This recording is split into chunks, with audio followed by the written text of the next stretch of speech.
আমি আজকে প্রচারে এসে চপ ভাবছি, কারণ কি আমাদের মুখ্যমন্ত্রী তো বলেইছেন চপ সিঙ্গারা ভাজতে, তেলে ভাজা, মুড়ি, চা, এটাই তো ইন্ডাস্ট্রি এখন।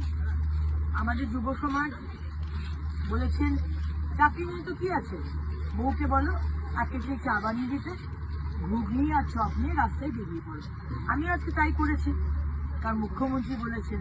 আমার একটাই প্রশ্ন, মমতা ব্যানার্জি আপনার বাড়ির ছেলেমেয়েরা তারাও কি এইভাবে চপ ভেজে, ঘুগনি বানিয়ে, ঝালমুড়ি বানিয়ে, চা বিক্রি করে এইভাবেই কি আপনারা এত কোটিপতি হয়েছেন?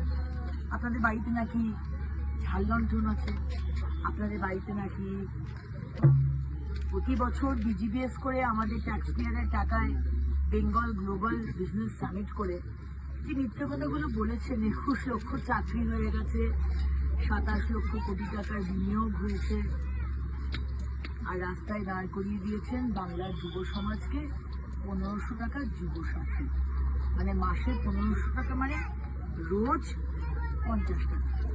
এটা এইখানে নামিয়ে দিয়েছেন আজকে কবিগুরু রবীন্দ্রনাথ ঠাকুরের পশ্চিমবঙ্গ, ঋষি বঙ্কিমচন্দ্র, ঈশ্বরচন্দ্র বিদ্যাসাগর, রাজা রামমোহন রয়ের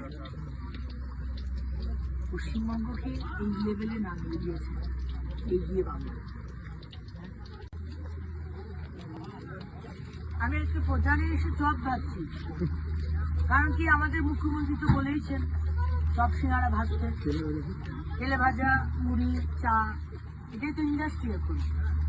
আমাদের যুব সমাজ বলেছেন চাকরি নিয়ে তো কি আছে, বউকে বলো আজকে সেই চা বানিয়ে দিতে, ঘুগনি আর চপ নিয়ে রাস্তায় বেরিয়ে পড়ো। আমি আজকে তাই করেছি, কারণ মুখ্যমন্ত্রী বলেছেন। আমার একটাই প্রশ্ন, মমতা ব্যানার্জি আপনার বাড়ির ছেলেমেয়েরা তারাও কি এইভাবে চপ ভেজে, ঘুগনি বানিয়ে, ঝালমুড়ি বানিয়ে, চা বিক্রি করে এইভাবেই কি আপনারা এত কোটিপতি হয়েছেন? আপনাদের বাড়িতে নাকি ঝাল লণ্ঠন আছে, আপনাদের বাড়িতে নাকি প্রতি বছর বিজিবিএস করে আমাদের ট্যাক্স পেয়ারের টাকায় বেঙ্গল গ্লোবাল বিজনেস সামিট করে যে মিথ্যে কথাগুলো বলেছেন, 21 লক্ষ চাকরি হয়ে গেছে, 27 লক্ষ কোটি টাকার বিনিয়োগ হয়েছে, আর রাস্তায় দাঁড় করিয়ে দিয়েছেন বাংলার যুব সমাজকে 1500 টাকার যুব সাথী, মানে মাসে 1500 টাকা, মানে রোজ 50 টাকা। এটা এইখানে নামিয়ে দিয়েছেন আজকে কবিগুরু রবীন্দ্রনাথ ঠাকুরের পশ্চিমবঙ্গ, ঋষি বঙ্কিমচন্দ্র, ঈশ্বরচন্দ্র বিদ্যাসাগর, রাজা রামমোহন রয়ের পশ্চিমবঙ্গকে এই লেভেলে নামিয়ে দিয়েছেন, এগিয়ে বাংলা। আমি আজকে প্রচারে এসে চপ ভাবছি, কারণ কি আমাদের মুখ্যমন্ত্রী তো বলেইছেন চপ সিঙ্গারা ভাজতে, তেলে ভাজা, মুড়ি, চা, এটাই তো ইন্ডাস্ট্রি এখন। আমাদের যুব সমাজ বলেছেন চাকরি নিয়ে তো কি আছে, বউকে বলো আজকে সেই চা বানিয়ে দিতে, ঘুগনি আর চপ নিয়ে রাস্তায় বেরিয়ে পড়ো।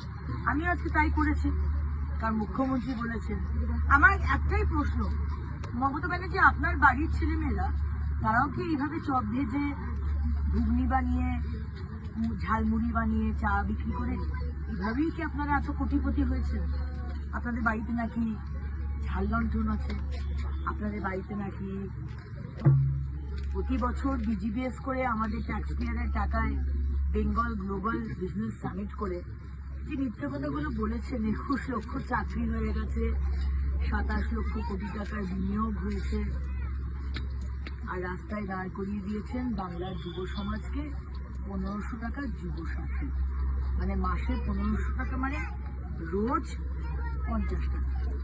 এটা এইখানে নামিয়ে দিয়েছেন আজকে কবিগুরু রবীন্দ্রনাথ ঠাকুরের পশ্চিমবঙ্গ, ঋষি বঙ্কিমচন্দ্র, ঈশ্বরচন্দ্র বিদ্যাসাগর, রাজা রামমোহন রয়ের পশ্চিমবঙ্গকে এই লেভেলে নামিয়ে দিয়েছেন,